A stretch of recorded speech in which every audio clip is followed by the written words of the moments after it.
Since I was little, I have always wondered about the reasons of my existence. Deep philosophical questions like who am I? Why am I here? And where am I going? Were part of what I now call my internal development process. I guess the fact that I was born and raised in a developing country with lack of proper housing, healthcare and a poor nutrition, as it is in the Dominican Republic, has made a major impact in my life. Perhaps, the fact that I never met my father is one of the deepest reasons of my internal self-discovery.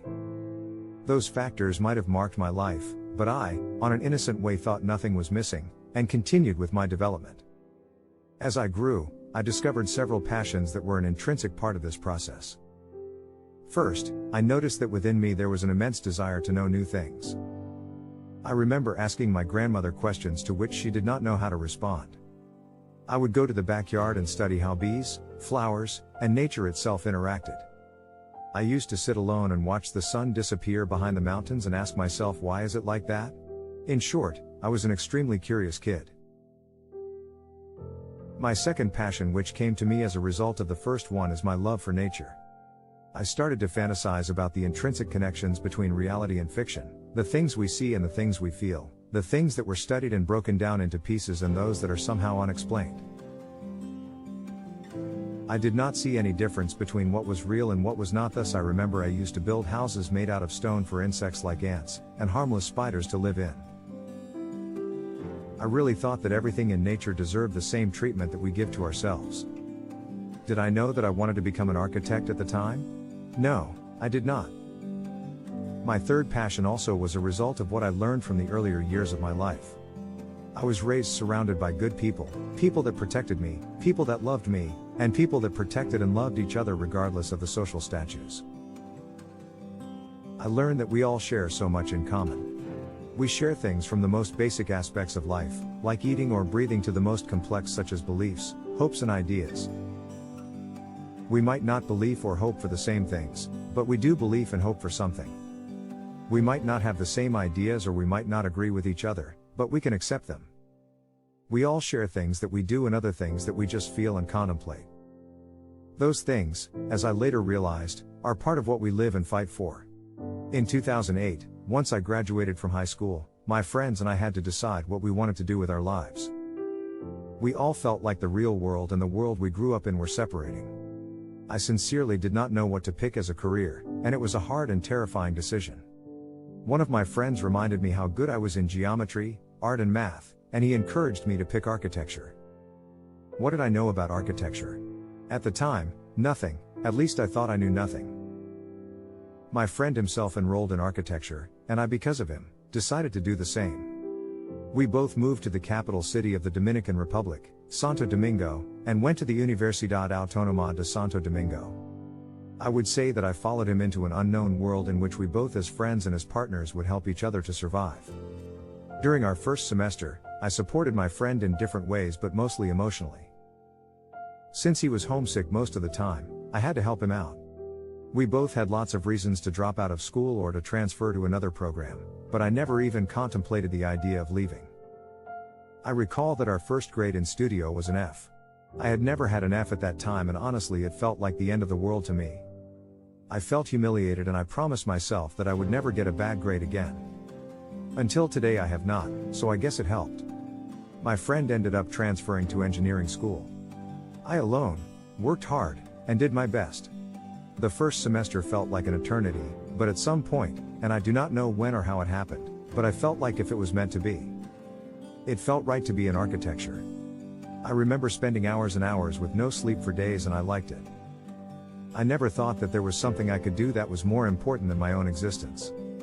I remember clearly those days in which I would spend all of my money buying tracing paper, pencils and modeling materials for my projects. I would work on my projects not even stopping when I was dying of starvation.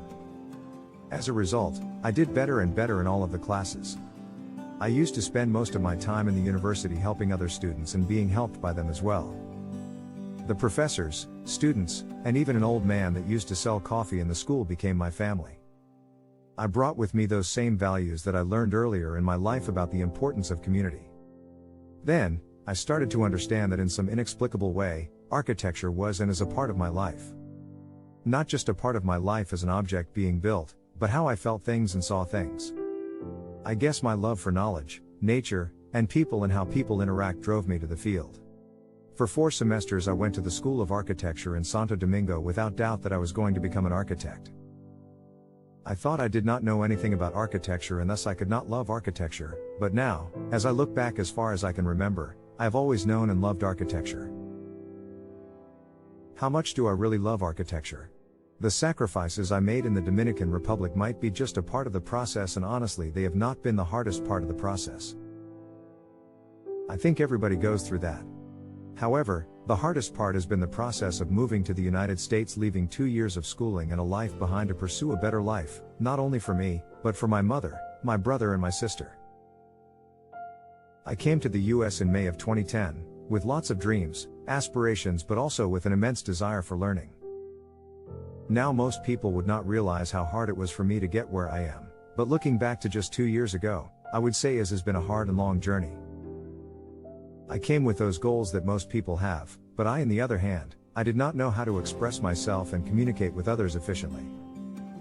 I did not know any English whatsoever. What I did know was that before architecture, and even before getting into architecture, I had to learn how to speak and communicate properly again. I sincerely accepted the challenge with courage and enthusiasm.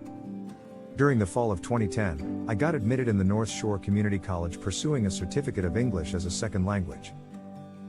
It was the most remarkable and life-transforming experience of my entire life, learning consciously what I had already learned naturally and unconsciously.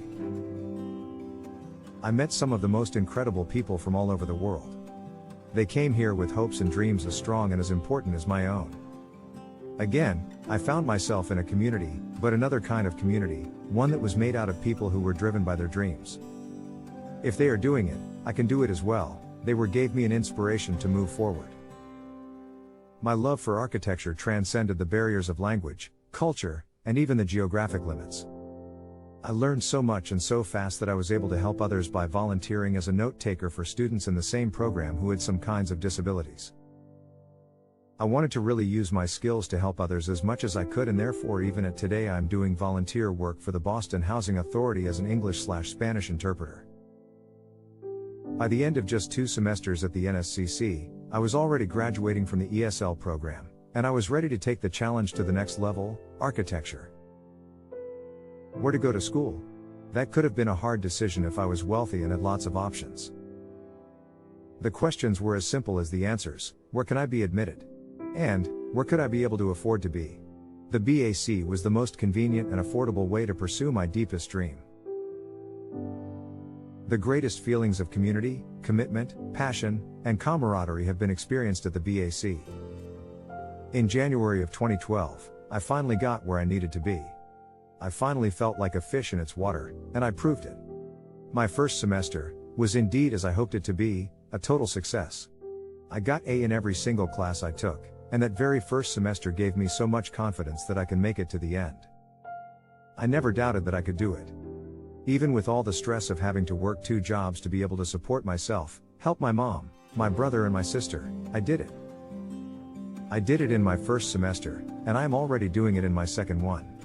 Is there any doubt of my love for architecture? Architecture is people, nature, life itself, and I was born and raised around that world. I made the right decisions by staying in architecture school in the Dominican Republic. I made the right decision by coming to this amazing country. I made the right decision by going to school to learn English. I also made the right decision by coming to the BAC. Here I am, and I am certain that I have made the right decision by applying for this Bob Scagliotti scholarship.